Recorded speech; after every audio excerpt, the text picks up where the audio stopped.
अपघातात दुचाकीस्वाराचा जागीच मृत्यू.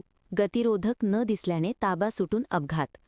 निपाणी मुरगुड मार्गावर जवाहरलाल तलाव मार्गा वळणावर गतिरोधकावरून ताबा सुटल्याने झालेल्या अपघातात दुचाकीस्वार संकेत दिलीप चव्हाण वय 38 राहणार तुळशीनगर जामसेंड तालुका देवगड जिल्हा सिंधुदुर्ग हा युवक जागीच ठार झाला.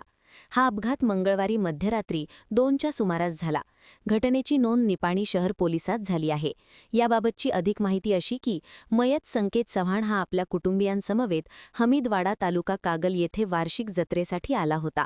दरम्यान मध्यरात्री 2च्या सुमारास तो हमीदवाडा येथून नातेवाईकांची दुचाकी घेऊन काही कामानिमित्त निपाणीस येत असता वळणावर असलेला गतिरोधक न दिसल्याने संकेत याचा दुचाकीवरील ताबा सुटल्याने तो जोराने खाली कोसळला. यामध्ये त्याचा जागीच मृत्यू झाला. दरम्यान घटनेची माहिती मिळताच शहर पोलीस ठाण्याचे उपनिरीक्षक शिवानंद कारजोळ यांनी भेट देऊन मयत युवकाची ओळख पटवली. त्यानुसार मयत संकेत याचे वडील दिलीप चव्हाण यांनी शहर पोलिसात फिर्याद दिली आहे. महान कार्य न्यूजसाठी गौतम जाधव, निपाणी.